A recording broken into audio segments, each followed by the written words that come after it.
श्रीगुरुभ्यो नमः। हरि ओम। श्री महागणाधिपतये नमः। श्री महासरस्वत्यै नमः। श्रीगुरुभ्यो नमः। हरि ओम। यत्कर्ता जगतां भर्ता संहर्ता महसां निधिः प्रणमामि तमादित्यं बहिरन्तस्तमोपगमोत्। యక్కర్త జగత్తు మొత్తానికి కర్త, అందరినీ రక్షించేవాడు, అందరికీ నిధి, ఏది ఏం కావాలి ఇచ్చేవాడు, అందరినీ సంరక్షించేవాడు భగవంతుడు. ఎవరా భగవంతుడు? సూర్య భగవానుడు. దేవుడు ఉన్నాడా లేడా అనే అనుమానం చాలా మందికి వస్తుంది. నా దేవుడు వేరు, నీ దేవుడు వేరు, ఇంకోటి దేవుడు వేరు అనుకుంటారు. కానీ అందరికీ కనపడే దేవుడు ఎవరు? సూర్య భగవానుడు. అందరికీ కనిపించే దేవుడు సూర్య భగవానుడు. అటువంటి సూర్య భగవానుడు ఆయన లేకపోతే ఏమీ జరిగేది లేదు. అటువంటి సూర్య భగవానుడి వల్ల ఎండ కాస్తుంది, వర్షం కురుస్తుంది, చెట్లు పెరుగుతున్నాయి, పంటలు పడుతున్నాయి, తినటానికి ఆహారం వస్తుంది. అన్నీ ఆ సూర్యుడు భగవానుడి వల్ల వస్తున్నాయి. దేవుడు ఉన్నాడు అని నమ్మటానికి ప్రపంచ దేశాలన్నిటికీ ఒక్కడే సూర్యుడు. ప్రపంచ దేశాలన్నిటికీ ఒక్కడే చంద్రుడు. అటువంటి సూర్య చంద్రుడు మరి అమ్మవారికి 2 నేత్రాలట.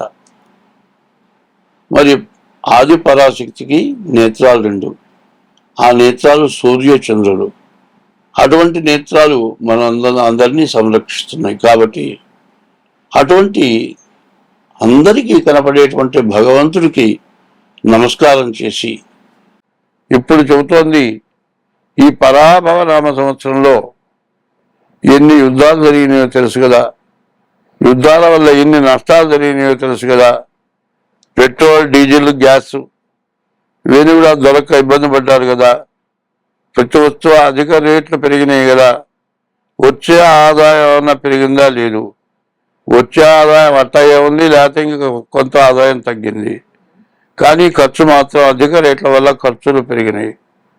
వీటి నుంచి మనం బయటపడాలి అంటే ఒక ఇంటికి ఒక పువ్వు తెస్తే ఒక పెద్ద దండ అవుతుంది. మనం తినే దాంట్లో ఇంటికి ₹1 ఖర్చు పెట్టి దైవ సంబంధమైన ప్రత్యేకమైనటువంటి యాగాలు జరగాలి. అవి జరిగిన తర్వాత మన దేశం అన్ని విధాల సుభిక్షంగా ఉంటుంది. కాబట్టి యాగాలు, యజ్ఞాలు జరగాలి. ఈ యాగాలు, యజ్ఞాలు జరగాలంటే ఆవు నీతితో హోమం చేయాలి. ఈ ఆవు నీతితో హోమం చేస్తే మరి ఈ ఆవు నీతి ద్వారా మరి చంద్రమండలం, సూర్యమండలం, నక్షత్ర మండలం అక్కడికి వెళ్ళేప్పటికల్లా ప్రకృతి సిద్ధించి ఆరోగ్యాలు బాగుపడి అన్ని రకాల పంటలు పండి ఏ ఇబ్బందులు లేకుండా అందరం కూడా సుఖంగా ఉండటానికి అవకాశం ఉంది. కాబట్టి అట్లా జరగకపోతే వస్తే అధిక వర్షాలు, లేకపోతే అల్పమైన వర్షాలు. మరి ఒకవేళ కురిస్తే వర్షాలు, పంట చేతికి వచ్చేప్పుడు వర్షాలు కురిసి పంట చేతికి రాకపోవటం, ఈ రకమైన నష్టాలు బాగా ఎక్కువగా వస్తూ ఉంటాయి.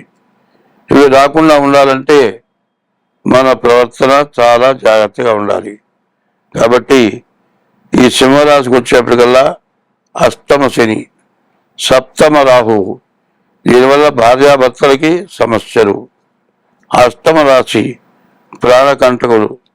ఈ సింహరాశికి చాలా ఇబ్బందులు, నష్టాలు, కష్టాలు ఎక్కువగా ఉన్నాయి. కాబట్టి ఈ రాశి వారు కూడా మీ డేట్ ఆఫ్ బర్త్ ద్వారా జాతకం చూపించుకోవడం ఎంతైనా మంచిది. స్వస్తి. అయ్యా, ప్రాణవాయువుతో మనం బతుకుతున్నాం. మనకొచ్చే బొగ్గు పులుసు వాయువుతో చెట్టు బతుకుతుంది. చెట్లను చంపటం, భార్య పిల్లల్ని చూడకపోవటం, తల్లిదండ్రులకు అన్నం పెట్టకపోవటం, పరస్త్రీ వ్యామోహత్న బతకటం, ఇవన్నీ కారణం ఏంటి? ఇవన్నీ ఎవరు చేసుకున్న పాపం? మీరు చేసుకున్న పాపం మీరు అనుభవిస్తున్నారు. ఒకప్పుడు విదేశాల్లో లిమిటేషన్ మ్యారేజ్, రిజిస్టర్ మ్యారేజ్ 2 ఏళ్ళు 3 ఏళ్ళు 4 ఏళ్ళు చేసుకుంటారు. ఇక తర్వాత ఎవరిదారు వాళ్ళది. ఆ పిల్లల్ని ప్రభుత్వానికి ఒప్పచెబుతారు. వాడి తండ్రి ఎవరో తల్లి ఎవరో తెలియదు. వృద్ధాప్యం వచ్చిన తర్వాత వాడి గతి ఏందో వాడికి తెలియదు. ఇట్లాంటి పరిస్థితులు వస్తున్నాయి. తర్వాత కుంభం, మీనం, మేషం, వృషభ రాశుల వరకు కూడా ఏలినాటి శని రాబోతోంది. కాబట్టి ఇప్పుడు చెప్పినవన్నీ కూడా మీకు వర్తిస్తాయి. కాబట్టి మీరు ఎంత జాగ్రత్త పడితే అంత సుఖపడతారు, అంత సంతోషపడతారు. దీన్ని మీరు బాగా గుర్తుపెట్టుకోవాల్సిన అవసరం ఉంది. అందరం బాగుంటాలని అనుకున్నట్లయితే ముందు నేను చెప్పినవి బాగా గుర్తుపెట్టుకోండి. మన అనాది ధర్మం ఏమిటంటే భర్తకి భార్య దైవం, భార్యకి భర్త దైవం అనే ఉద్దేశం కనుక ఉంటే నీ చూపు ఇంకో దాని మీదకి పోదు. ఇంటికి వెళ్ళిన గృహస్థు గృహిణి, ఇల్లు అధికారం లక్ష్మి భార్య. నువ్వు ఎంతలా ఇల్లు కట్టినా ఆ ఇంటి అధికారి భార్య. ఎప్పుడు కూడా భర్తలో సగం పంచుకునేది భార్య. మరి భార్యతో నువ్వు సక్రమంగా ఉండాలి. కలకంటి గంట కన్నీరు లెక్కిన సిరి ఇంట నిలువ నేరదు సుమతి. భార్యని ఎవడైతే 24 గంటలు వేధించి తిట్టి తన్ని వేధిస్తాడో ఆ ఇంట్లో లక్ష్మి అంటూ నిలవదు. అయితే భార్య కూడా విపరీతమైన కోరికలు ఉండకూడదు. మన కుటుంబానికి తగిన బాధ్యత నీ యందు ఉంటే, నీ పిల్లల మీద, నీ భర్త మీద, అత్తమామల మీద నీకు బాధ్యతలు ఉంటే ఎట్లా ఉంటావు? మంగళసూత్రం ఉంటే చాలు, అందరూ బాగుండాలి, వాళ్ళ తర్వాత నేను బాగుండాలి అంటే కిలో బంగారం కావాలని కోరుకోరు. ఎవరి కోరికలు వాళ్ళకి సక్రమంగా ఉంటే అన్నీ బాగుంటాయి. కాబట్టి ఇప్పుడు చెప్పింది ముఖ్యంగా ముందు వేయని పెద్దానికి. ఇది వేస్తే అందరూ జ్ఞానం కలిగి బతకటానికి అవకాశం ఉంది. కారణం ఏంటంటే రోడ్డు మీదకి వెళ్తే హోటల్ ముందు ఎవరు జనం ఉంటుందా, బ్యాంకీ ముందు ఎవరు జనం ఉంటుందా, బ్రాందీ షాపుల ముందు రాత్రి 12 అయినా 1 గంట అయినా జనం విపరీతంగా ఉంటున్నారు. ఇది ఎందుకు ఇట్లా అవుతోంది అంటే అనవసరమైన కష్టాలు తెచ్చిపెట్టుకొని అవి తీర్చుకోలేక రాత్రిపూట తాగి నిద్ర పట్టక ఇంకో కొత్త అలవాటు చేసుకొని కిడ్నీలు పోగొట్టుకొని లివర్లు పోగొట్టుకొని హార్ట్ అటాక్ తెచ్చుకొని ప్రాణాలు తెచ్చుకుంటున్నారు, ప్రాణానికి తెచ్చుకుంటున్నారు.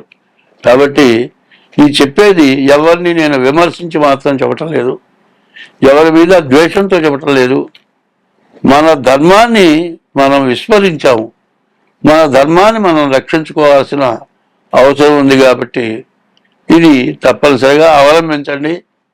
అయితే నేను చెప్పేది అందరి మంచి కోరి చెబుతున్నా కానీ ఎవరిని ఉద్దేశించి చెప్పడం లేదు. స్వస్తి.